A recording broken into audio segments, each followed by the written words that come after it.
భక్తులందరికీ నమస్కారం అండి. దేవి అనుగ్రహం ఛానల్కి స్వాగతం. దుర్గమ్మ యొక్క ఆశీస్సులు అందరికీ కూడా ఉండాలి అని చెప్పి మనస్ఫూర్తిగా కోరుకుంటూ ఈరోజు దుర్గమ్మ అందించేటువంటి శుభవార్త ఏంటి అనేది విందాం.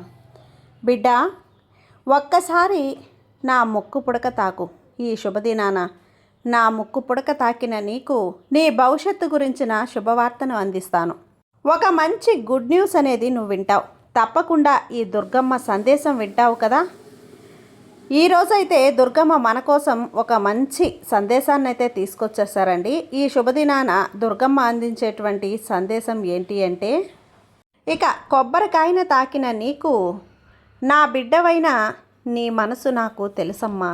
ఎందుకంటే చాలా సున్నితమైన మనసు గల నా భక్తురాలివి నువ్వు. ఈ దుర్గమ్మ భక్తురాలివి. మనసు గురించి నీకు తెలియదా? నా గురించి నా భక్తులకి నలుగురికి సాయం చేసే గుణం కూడా ఉంది. ఎవరు ఏమడిగినా కూడా కాదు లేదు అనకుండా ఇచ్చే ఒక మంచి గుణం నా భక్తురాలకు ఉంది. అందుకే నా బిడ్డలంటే, నా భక్తులంటే నాకు చాలా ఇష్టం. నీవు నాకు చాలా ప్రీతికరం తల్లి. నా బిడ్డకు నా దర్శన భాగ్యం ఖచ్చితంగా కల్పిస్తాను. ఎలానో తెలుసా, నేను నీ ఇంటికి ఎన్నోసార్లు నీ కోసం మాత్రమే వచ్చానమ్మా. నీ ప్రవర్తన చూశాను. నీ ప్రవర్తన, మంచితనం అన్నీ నాకు చాలా ఆనందాన్ని కలిగించింది. బిడ్డ, ఈ దుర్గమ్మ ఈరోజు నీ ఇంటికే కాదు మరికొందరి ఇంటికి కూడా వెళ్తాను. కానీ వెళ్ళిన ప్రతి చోట కూడా నిరాశే కలిగింది. చివరికి నీ ఇంటి వాకిలి చేరగానే అద్భుతమైన ఆనందం కలిగింది. ఎందుకో తెలుసా?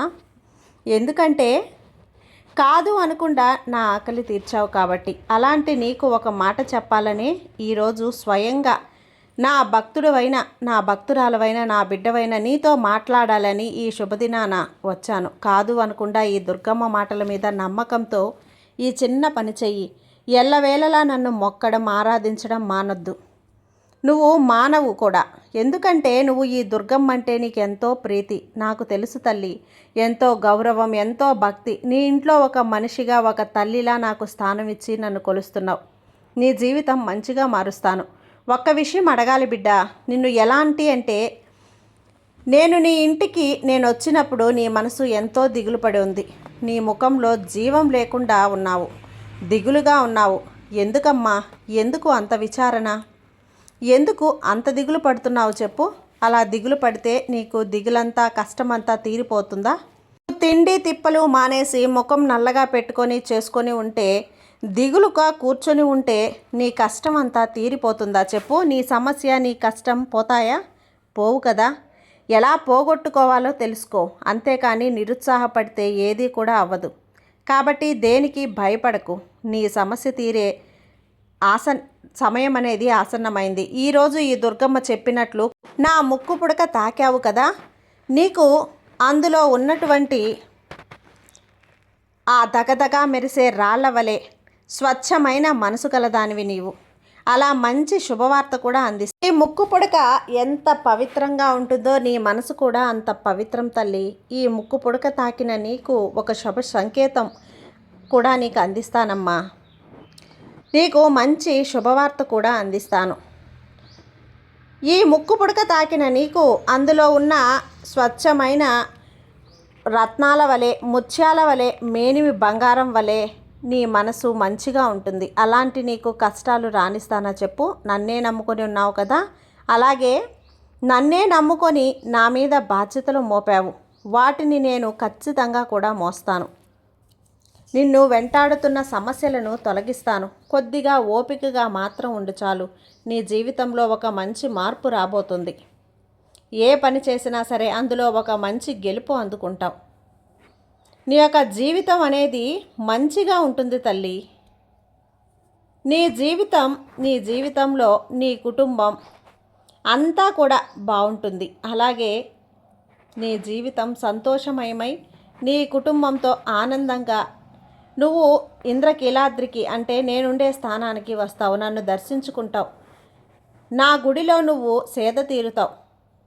నా ఒడిలో నువ్వు ఖచ్చితంగా నా ముఖాన్ని చూడగలుగుతావు. నీకు అనుకోని అతిథి ద్వారా సహాయం అందుతుంది. ఎవరైతే నిన్ను అవమానిస్తున్నారో వారే నిన్ను సహాయం కోరే రోజు కూడా వస్తుంది. నువ్వు నీ దగ్గరుంటే ఖచ్చితంగా లేదు అని మాత్రం చెప్పవు తల్లి. ఖచ్చితంగా అనుకో. వాళ్ళకి మాట సాయమైనా సరే, డబ్బు సాయమైనా సరే, నీ చేత ఏది సాయం అయితే అది ఖచ్చితంగా చెయ్యి. నీకు ఒక కష్టం కలిగింది, బాధ కలిగింది అంటే దానికి ఖచ్చితంగా పరిష్కారం కూడా ఉంది, ఒక రహస్యం కూడా ఉంది. ఏందో చెప్పనా తల్లి, నువ్వు నా కుంకుమని ధరించు, నీకు అంతా కూడా మంచే జరుగుతుంది. నీ ఆరోగ్య సమస్య ఉందా, నా కుంకుమని ధరించు, నీకు ఆరోగ్యం కుదుట పడుతుంది. ఏ సమయంలోనైనా సరే నువ్వు బాగలేదు, ఆరోగ్యం సరిగా లేదు అని ఇబ్బంది పడుతున్న అర్ధరాత్రి సమయంలో కూడా నువ్వు నా గుడికి రా, నా సన్నిధికి రా. వెళ్ళలేని సమయంలో ఏ డాక్టరు ఉండడు, ఇప్పుడు ఎవరు నిన్ను తీసుకెళ్తారు అని ఆందోళన పడాల్సిన అవసరం లేదు. ఈ దుర్గమ్మ సన్నిధిని చేరు, నన్ను దర్శించు, నా కుంకుమ ధరించు. ఖచ్చితంగా నీకు ఉపశమనం కలిగించి నీ యొక్క ఆరోగ్యం అనేది ఖచ్చితంగా మార్పు వస్తుంది, మంచిగా ఉంటుంది, అంతా మంచిగా జరుగుతుంది. ఖచ్చితంగా నీ ఇంట నా కుంకుమ అనేది ఉంచుకున్నావు కదా, ప్రతిరోజు కూడా ధరిస్తూ ఉండు, విజయాన్ని సాధిస్తావు, నీ ఆరోగ్యాన్ని చూస్తావు, నీకంతా కూడా శుభ సంకేతంగా మారుస్తాను. నీ ఇంట నేను కొలువై ఉండి అద్భుతాన్ని అందిస్తాను. కొన్ని సమయాలలో జాగ్రత్తగా ఉండాలి బిడ్డ, కొన్ని చోట్ల మౌనంగా ఉండాలి. ఈ విషయం గుర్తుంచుకో, పాటించు. అంతా కూడా నీ ఇష్ట ప్రకారమే జరుగుతుంది. నీ మనసు నీ ఇష్ట ప్రకారమే జరుగుతుంది. నీ మనసు ఏదైతే ఆశపడుతుందో అదే జరుగుతుంది, గుర్తుంచుకో. ఈ దుర్గమ్మ ఆశీస్సులు నీకు ఎప్పుడూ కూడా ఉంటాయి, కాబట్టి ధైర్యంగా ఉండు. ఈ దుర్గమ్మ మంచిగా నేను సందేశాన్ని అందిస్తున్నాను కదా, ఈ సందేశం నీ జీవితానికి మంచిగా ఉంటుంది. తల్లి, నీకు ఏ రూపంలోనైనా సరే నేను మంచి భక్తుల్ని ఇచ్చి నీ ఇంట నేను చేరుతాను. నన్ను ఎప్పుడూ కూడా నువ్వు నమ్మకంతో నాపై ఎప్పుడైతే ఉన్నావో అప్పటి వరకు కూడా నేను నీ వెంటే ఉంటా, నీ ఇంటే కొలువై ఉంటాను. ఈ దుర్గమ్మ ఏదో ఒక సమయంలో నీ దగ్గరికి నేను వస్తాను, నిన్ను చూస్తూనే ఉంటాను, నీ మాట వింటూ ఉంటాను. సంతోషంగా ఉన్నప్పుడైనా, బాధగా ఉన్నప్పుడైనా, నువ్వు చిరాగ్గా ఉన్నప్పుడైనా, కోపంగా ఉన్నప్పుడైనా సరే, ఏ సమయంలోనైనా సరే నీ ఇంటికి ఎవరు వచ్చినా రాకపోయినా ఈ దుర్గమ్మ వస్తూ ఉంటాను. నీ ఆశలు తీరుస్తాను, నీ కష్టం తొలగిస్తాను. ఏదైనా సమయంలో నువ్వు కోరినా సరే, ఏదైనా సరే సాయం నువ్వు అడిగినా సరే, ఎవరో అవునన్నా కాదన్నా, ఏ స్థితిలో ఉన్నా సరే నేను నీకు సహాయం అందిస్తాను కదా, సహాయంగా కూడా ఉంటాను. ఎవరూ చేయలేని స్థితిలో నీకు ఎలాంటి నొప్పి అనేది రాకుండా నేను నిన్ను సులభంగా తీసుకెళ్తాను బిడ్డ. ఎందుకంటే ఎవరో ఒకరు వస్తారు, ఎదురు చూస్తూ ఉండకుండా. అంతా కూడా నువ్వు ఈ దుర్గమ్మనే నమ్ముకున్నావు కదా, నేను నిన్ను వదులుతానా చెప్పు. కాబట్టి ప్రశాంతంగా ఉండు, నీకు మంచి అద్భుతమైన సందేశం అనేది అందిస్తున్నాను. నువ్వు నా ముక్కు పుడక తాకావు కదా, ఖచ్చితంగా నీకు శుభవార్త అందుతుంది తల్లి. ఈ సందేశం ఎవరైతే వింటారో వారందరికీ కూడా శుభవార్త ఖచ్చితంగా అందిస్తాను.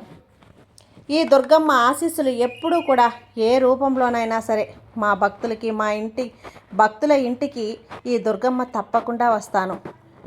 మన ఇంటికి రావాలే కానీ అంతకంటే భాగ్యమా దుర్గమ్మ అని నువ్వు అనుకునేలా నేనెప్పుడు కూడా నీకు ఏదో ఒకటి అందిస్తూనే ఉంటానమ్మా. నా నుంచి నువ్వు ఏదైనా ఆశించవచ్చు, అని ఆశ తీర్చే బాధ్యత ఈ తల్లిది, ఈ దుర్గమ్మది.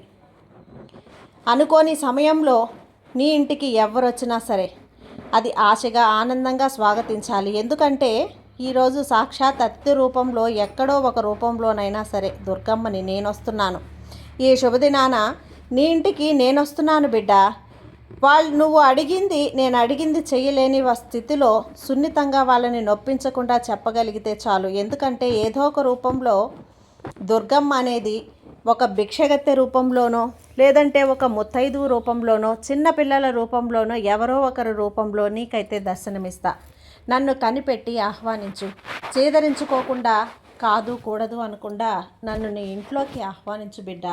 నేను అడుగు పెట్టిన చోట నీకు అన్నీ కూడా సిరి సంపదలతో నిండిపోతుంది. నీ ఇల్లు కష్టం నుంచి ధనం వైపు కదులుతుంది. ఆ అదృష్టాన్ని ఈరోజు నీకు అందించడానికే వచ్చాను. కాబట్టి తప్పకుండా ఈ తల్లిని ఆహ్వానించు. అలా ఆహ్వానిస్తావు కదూ, సంతోషంగా ఉండు బిడ్డ. ఈ దుర్గమ్మ ఆశీస్సులు ఎప్పుడూ నీపై ఉంటాయి. సర్వేజన సుఖినో భవంతు. జై దుర్గమ్మ.